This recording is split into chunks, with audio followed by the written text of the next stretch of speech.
Mesdames et messieurs, très bon après-midi. Fin des années 1950, début des années 1960, les peuples se cherchent. Les peuples se battent pour s'installer sur des terres.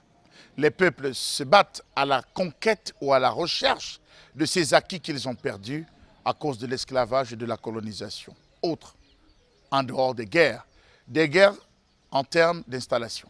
Il fallait bien se retrouver. Les uns ont réussi à conserver leurs acquis, tandis que les autres les ont perdus. Ceux qui les ont perdus se battent au jour le jour à rechercher. D'autres même sont allés plus loin. Ils ont vu carrément leur chefferie brûler du fait du passage des maquisards à une époque torride de cette république. Je vous invite ce jour à aller découvrir un village. Le village Bamena, le village des voleurs de chèvres.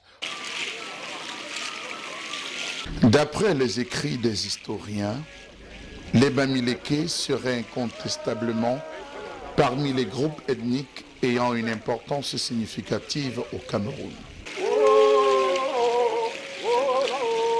Malgré leurs origines et histoires quasi communes, les Bamileke représentent l'une des ethnies les plus importantes en termes de population et de représentation sur l'étendue du territoire national. Éparpillé sur les montagnes de l'ouest Cameroun, le peuple Bamileke est subdivisé en 8 départements, 36 arrondissements, auxquels vient se greffer 11 chefferies de premier degré et 108 chefferies de deuxième degré.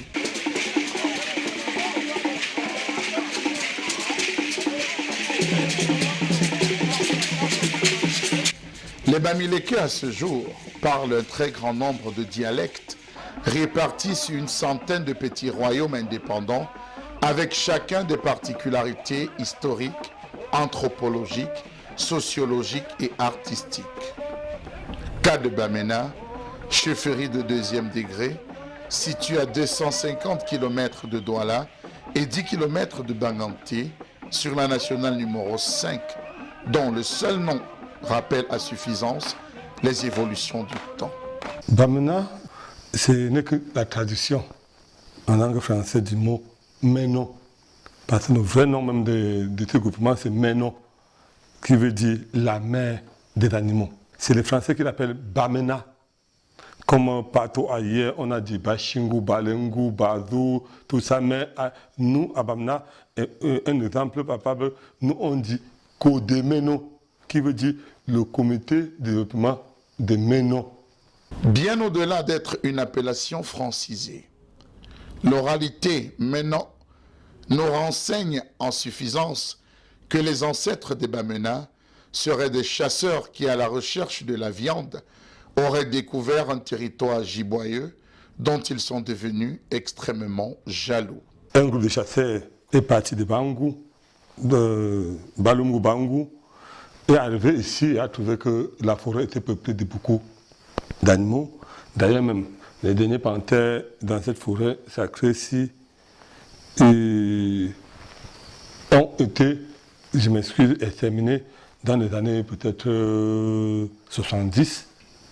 Les derniers panthères, parce que c'était quand même une forêt peuplée de beaucoup d'animaux. Ayant découvert un territoire vierge et si giboyeux, Wami, l'ancêtre de Bamena, décida avec ses frères de s'y installer définitivement afin de jouir de la mamelle nourricière de cette mère des animaux. Raison pour laquelle ils prirent sur eux de retourner inviter les autres à se joindre à eux avant qu'une tierce personne n'ait la même idée. D'y trouver d'autres personnes en tant que tel, non. Parce que c'était quand même une forêt où on y allait seulement pour chasser.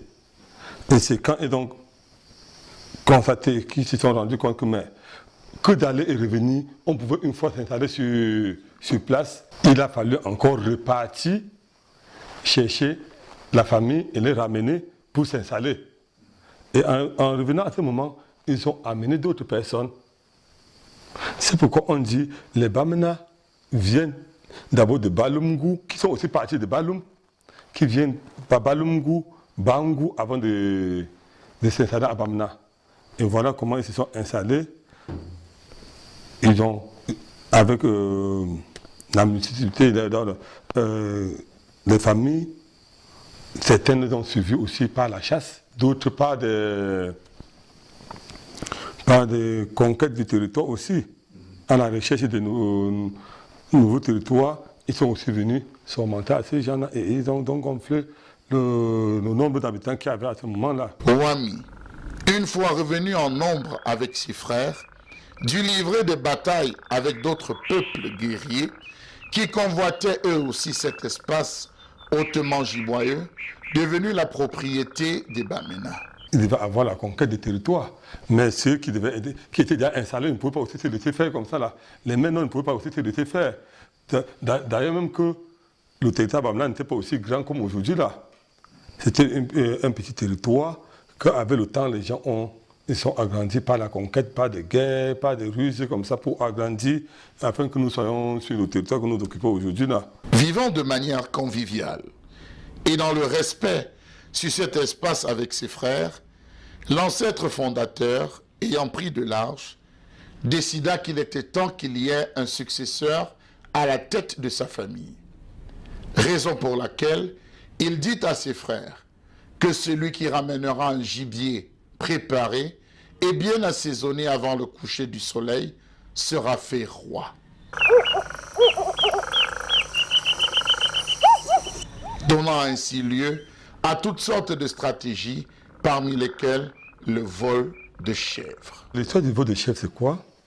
C'est que quand ces groupes de chasseurs sont arrivés, ils sont installés, il a fallu à un moment qu'il y ait un leader, il y ait un chef, un meneur. Ils sont décidés, le plus âgé parmi eux, c'était Monkam Zawan, qui est le premier notable Bamena d'ailleurs. Il a dit, moi, nous ne pouvons pas vivre un peu comme ça. Là. On dit chez nous, Ngom Koukou. Donc dans un village où il n'y a pas de chef, où tout le monde est égal. Il a dit non, on ne peut pas vivre comme ça. Il faut absolument qu'il y ait un meneur, quelqu'un que nous pouvons suivre. Mais, et il a dit, je suis déjà fatigué, je suis déjà vieux, moi il ne faudrait plus. Et je lance donc un concours à celui qui doit nous ramener le premier gibier. Cette personne sera désignée chef. Ils sont tous passés à la chef. Le premier chef, qui n'était pas chasseur d'ailleurs, il a dit, lui aussi, il se jette dans la bataille. Sachant qu'il n'a pas les mêmes arguments pour des chasses que les autres, il a dit, bon, en tout cas, on a précisé qu'on apporte un gibier préparé, et on n'a pas, si c'était un animal sauvage ou domestique, il est parti du côté de Balengou. Quand d'autres allaient chasser, il a trouvé quelqu'un avec donc attaché une chèvre. Il a détaché, il est venu, il a préparé, il est parti donner au doyen. Voilà ce que vous avez demandé. Les autres maintenant, en revenant que le doyen a dit, telle personne a amené la chèvre. Il a dit, bon, comme celui donc, qui a amené le premier, le gibier, nous allons l'installer comme chef. Ils l'ont installé comme chef. Et on avait suivi, on avait vu, quelqu'un avait vu. Et quand on cherchait dans la chèvre, il a dit, je connais qui a volé la chèvre. À permanent. Donc c'est les Bamena qui ont volé la chèvre. On est donc venu, on est parti donc à sa recherche. On vient, on constate que c'était le chef qui s'est installé. Plutôt que avant, moins de paroles, c'était une déclaration de guerre. Nous ne pouvons pas dire que, et voilà, le voleur des chefs, ils ont seulement dit, les Bamena, c'est les voleurs des chefs. Voilà pourquoi aujourd'hui, c'est là et qui est aussi une identité pour nous. Hein. Reconnue comme telle, la chèvre, dès cet instant, est rentrée dans l'ensemble des particularités culturelles et culturelles du peuple maintenant. La chèvre, c'est d'abord notre emblème. La chèvre, c'est l'emblème de Bamena. Parce que c'est au moins à travers la chèvre qu'on reconnaît le village de Bamena, qu'on s'identifie. Les volets des chèvres. Rien ne peut se faire sans la chèvre. Tu es même un bœuf, mais il faut absolument qu'il y ait au moins un morceau de chèvre dans la cérémonie. L'on ne saurait parcourir les arcanes de l'histoire maintenant sans toutefois faire allégeance aux 3 des 11 souverains ayant bâti ce village dans le fer et le sang. Leur Majesté Ngongan, mort en 1939, Wanji Ngongan, mort en 1968, et Nitio Jacques, mort en 1997. Incontestablement le chef Ngongan, mon arrière-grand-père. Parce que c'est à ce valeureux chef que nous devons tout le territoire de Bamna. Il a mené des guerres. Il est venu, il a trouvé que le territoire était trop, il a estimé que le territoire n'était pas aussi à la hauteur de sa taille et il a mené des guerres partout, avec tous ses voisins.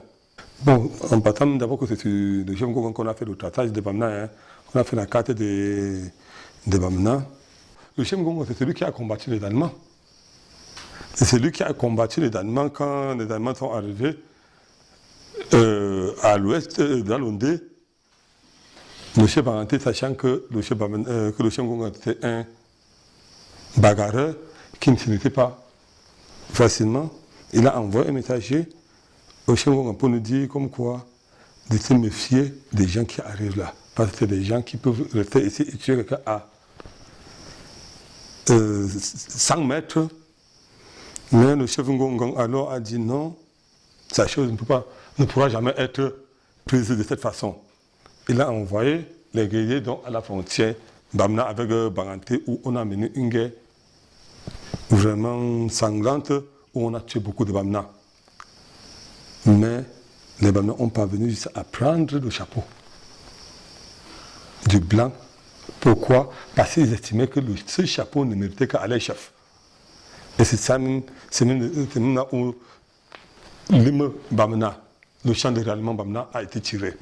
C'était à la bravo du chef Ngongan. Après le chef Ngongan est venu le chef Wanji qui a fait du mieux qu'il pouvait pour que le territoire ne soit plus possédé par d'autres villages, ne soit plus un peu convoité par d'autres villages, il était battu.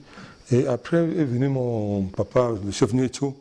C'est celui qui a démarré le développement proprement de Bamna, parce que c'est sous son règne que nous avons eu les premières lumières ici dans le village, le goudron, les premières écoles, tout le CS qui est devenu le lycée aujourd'hui là. Et enfin, moi je suis arrivé et j'ai continué l'œuvre qu'ils ont commencé. Rendu au XXIe siècle, loin des guerres d'occupation et d'extension, le groupement Bamena s'étend sur plus d'une quarantaine de kilomètres carrés, avec 6 villages, une vingtaine de quartiers et des milliers d'habitants disséminés au Cameroun et dans le monde. Bamna s'étend sur 46 km², avec une population interne de plus de 17 000 habitants. On peut estimer la à 30 000, parce que les Bamna sont répartis un peu par le monde entier. Le groupement Bamna compte 6 villages. Nous avons l'eau, Port-Zo, Foblo, Chouplan, Bangbe et Langbe, et près de 27 quartiers. Bamena, dans son oralité, nous renseigne que le village du chef Ngongan, après son opposition farouche à la pénétration d'une colonne allemande dans son village en 1903, aurait livré la guerre à l'ensemble des groupements qui partagent ses frontières, bataille qu'il aurait remportée grâce à l'alliance faite avec d'autres villages frères et amis. Comme voisin du village Bamna, nous avons Banganté, nous avons Bangwa, nous avons Bangou, nous avons Bashingu, nous avons Balengu et Baok. Bamena a un relief un peu plat, bien qu'on y trouve quelques collines dont l'altitude moyenne est de 1400 mètres. Le climat de Bamena est celui qu'on rencontre sur tous les hauts plateaux de l'Ouest Cameroun, malgré quelques singularités.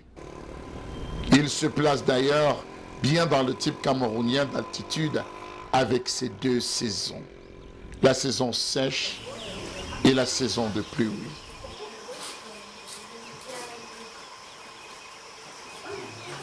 L'économie de ce groupement repose essentiellement sur l'agriculture, l'activité principale.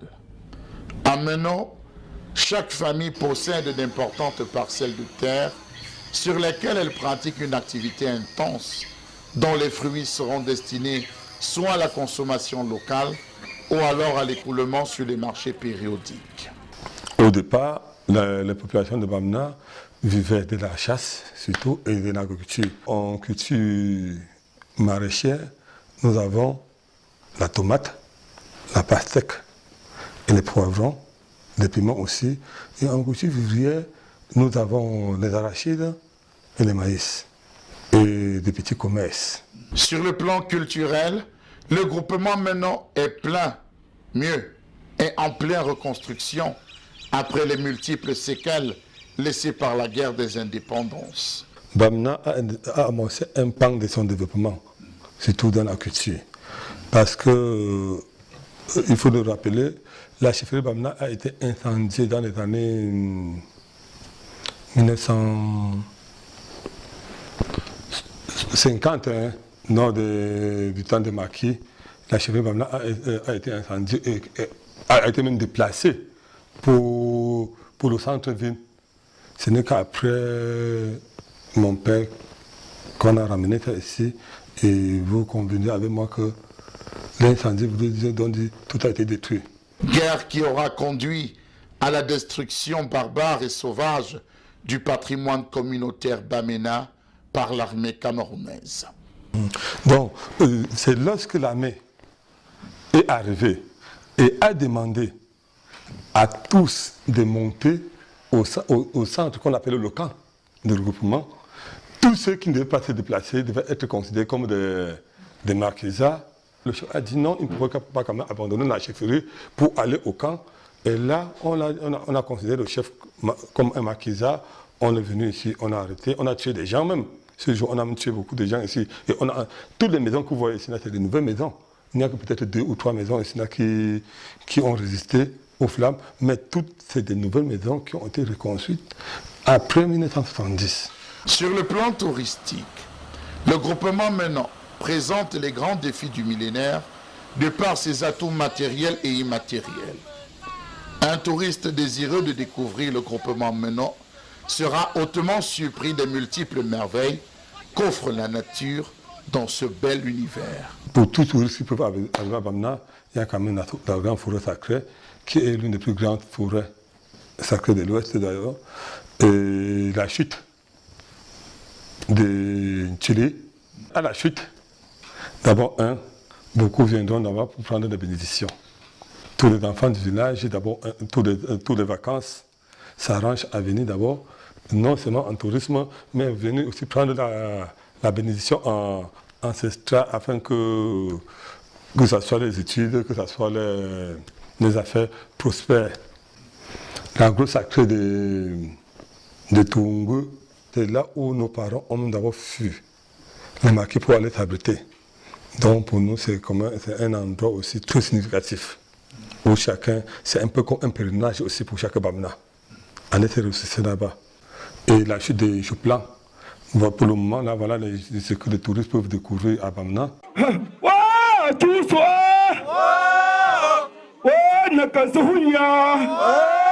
Sur le plan linguistique, le groupement Meno est à califourchon entre le roi Meno ou le roi Meno et le Ngoz.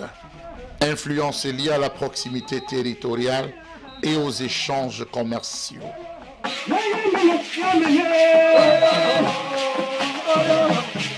La langue Bamna, c'est le Romano. Le Romano. Quand on comme Dieu y maintenant, mon gombingue, ou dia, chong munti e. Donc, ce qui veut dire, comment tu vas?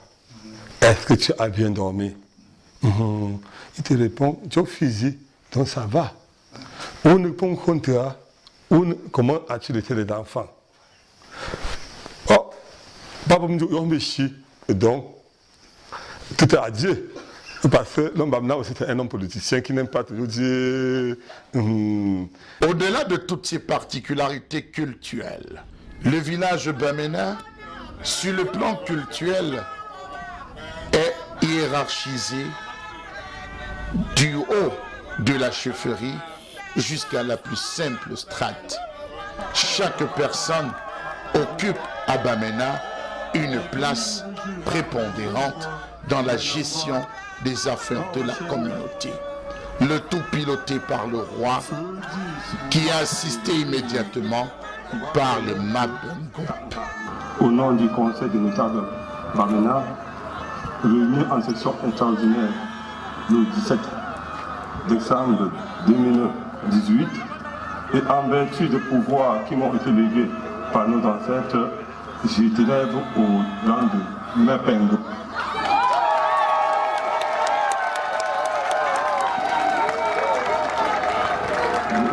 Et c'est l'unique décédé à une femme depuis plus de 77 ans.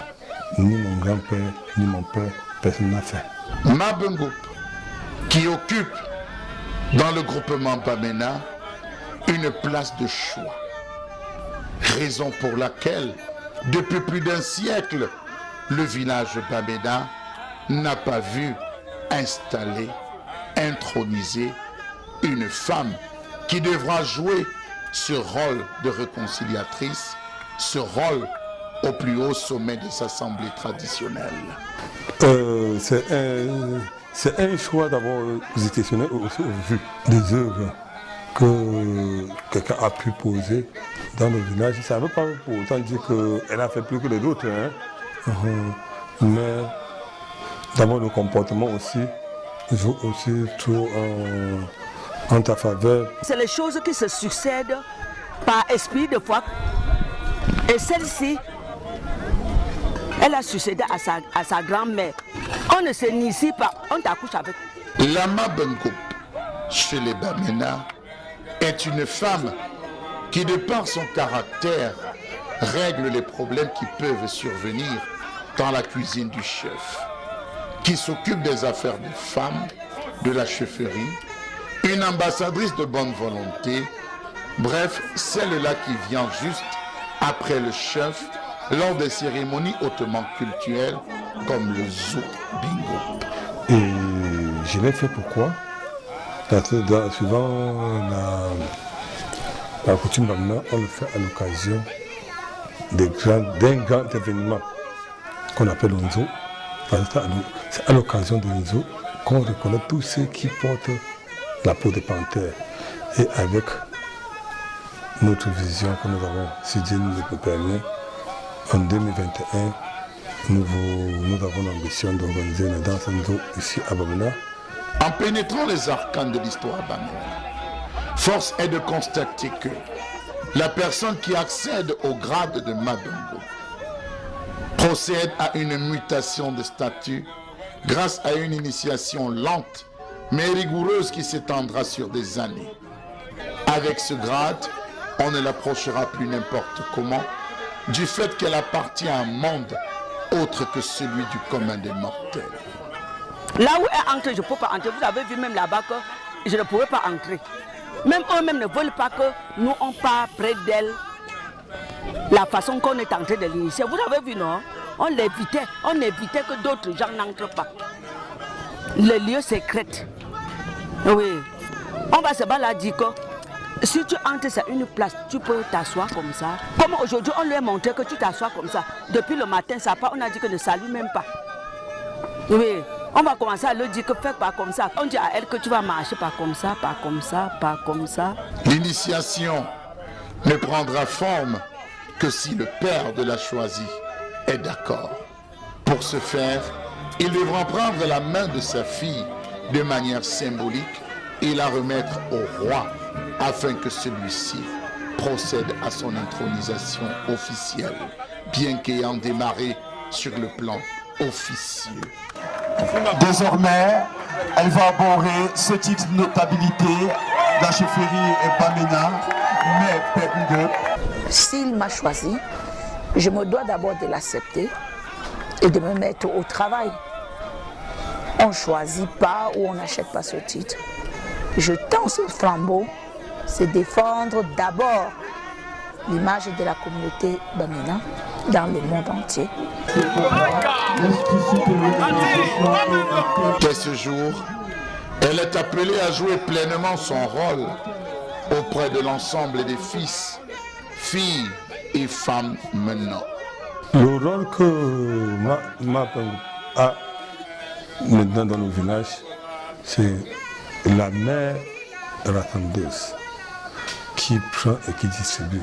Si ce groupement brille du fait de son histoire, sa position géographique et culturelle, il n'en demeure pas moins que maintenant rencontre d'énormes problèmes dans les domaines de la santé et de l'éducation.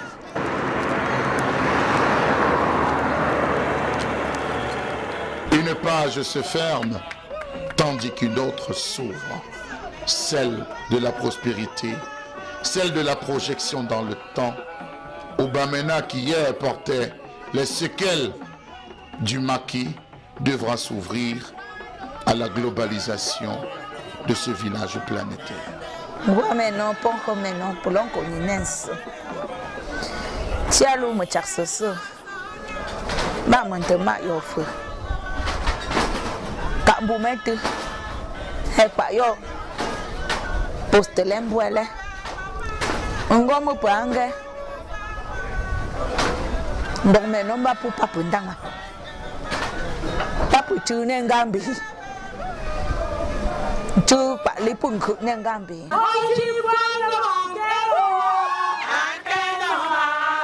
Vraiment, dos c'est ça. On gap se pas jouer pour le rappel là. On boit maintenant une chambre pour. D'accord. Là maintenant, on n'a pas de sangu, bon goût somba, bon goût hoa. Que je pas pu signer un jour. Nomba ya papa la to nunga, mais là pour moi je suis dans nunga. Mais faut pas nga, ta faut couper pas pendant quoi. Pas maintenant. Nga. Pas pour rire joie. Non rire. Là, ils n'ont pas pour rembourrer.